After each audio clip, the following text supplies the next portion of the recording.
let's just pretend that I'm buying a home this week.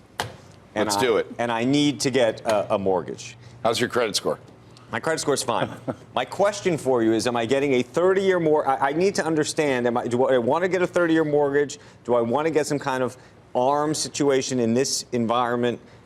Do I do a 15-year mortgage? So I always think consumer debt for you guys is just like corporate debt. Right. How long do you want to keep your loan? How long do you want to live in your house? If you want to live in it 5 years, get a 5-year ARM. You want to live in it 30 years, get a 30-year fixed.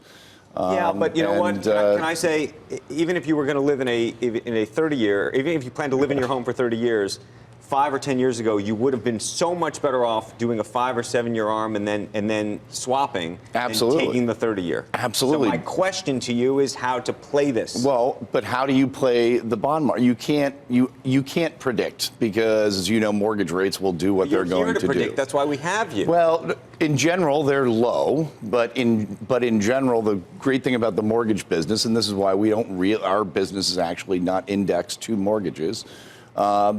Rates move up and down and refinancing comes and goes. But what you can do today, the important thing is comparison shopping, because we're seeing right now the spread between the low and the high from any individual borrower is actually 60 basis points. So it's $100 a month on a $300,000 house just by comparison shopping that you can save.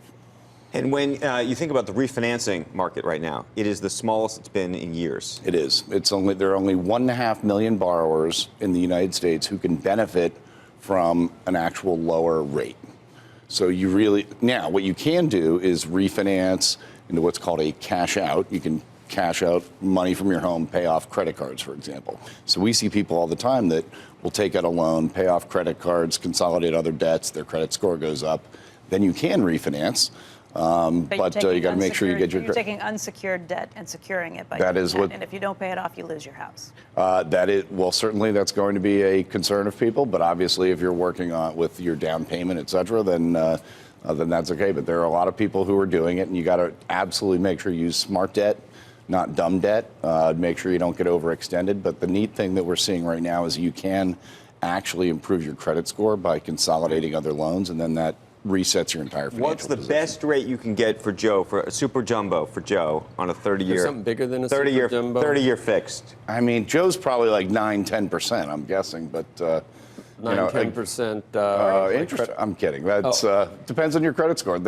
The thing that we forget a LendingTree. The average on a 30-year right now is more than 5%. It is over 5%. Everybody is now over 5% for 30-year fixed loans. And what does that mean in terms of its effect on the housing market? Historically, over 5% would not be a big deal, but if you're looking at how that compares over the last 10 years, it can be a little bit of sticker shock. What we have seen is that the rate of change, not the absolute interest rates, but really the rate of change makes a difference. And clearly, as rates are going up, it's going to impact affordability. Affordability is still at okay levels, but housing prices have obviously also gone up. The good news for us is mortgage is only about 20% of our business, but obviously the housing market and interest rates are all tied in this. What kind of crazy promotions do you see people doing? Because I see there are banks now that are saying, if you move $200,000 here or $500,000 here into, and by the way, some of these are move it over and then 6 months later you can just take it right back, which makes no sense to me whatsoever. And then they're offering these insane rates. So banks and lenders will always do what makes sense at the moment. We actually bought a business a couple months ago called depositaccounts.com. It comparison shops for deposits if you want to open a CD or a checking account, et cetera.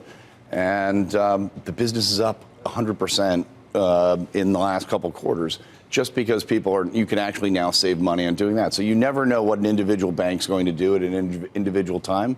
But the good news is they're always going to vary, and if you shop around, you can always find a great deal. Usually, though, the best deals are ones that require you to change your direct deposit, which is a complete pain. If you want to get that, it makes it less likely you're going to walk away in 6 months. And the reason for that, it's a great point, is that banks are hoping that you'll stick. Yeah. Right. But at the same time, consumers want a comparison shop. So it's our business is good for banks, but it's also good for the consumer. Real quick, are you expecting a real downturn where people are going to start defaulting? You look even in some of the big cities where prices have come down, they're still way up from where they used to be. So it depends when they got in. Well, I was living in New York when the last crisis happened, so I can't really predict it, but I think it feels to me like we're okay.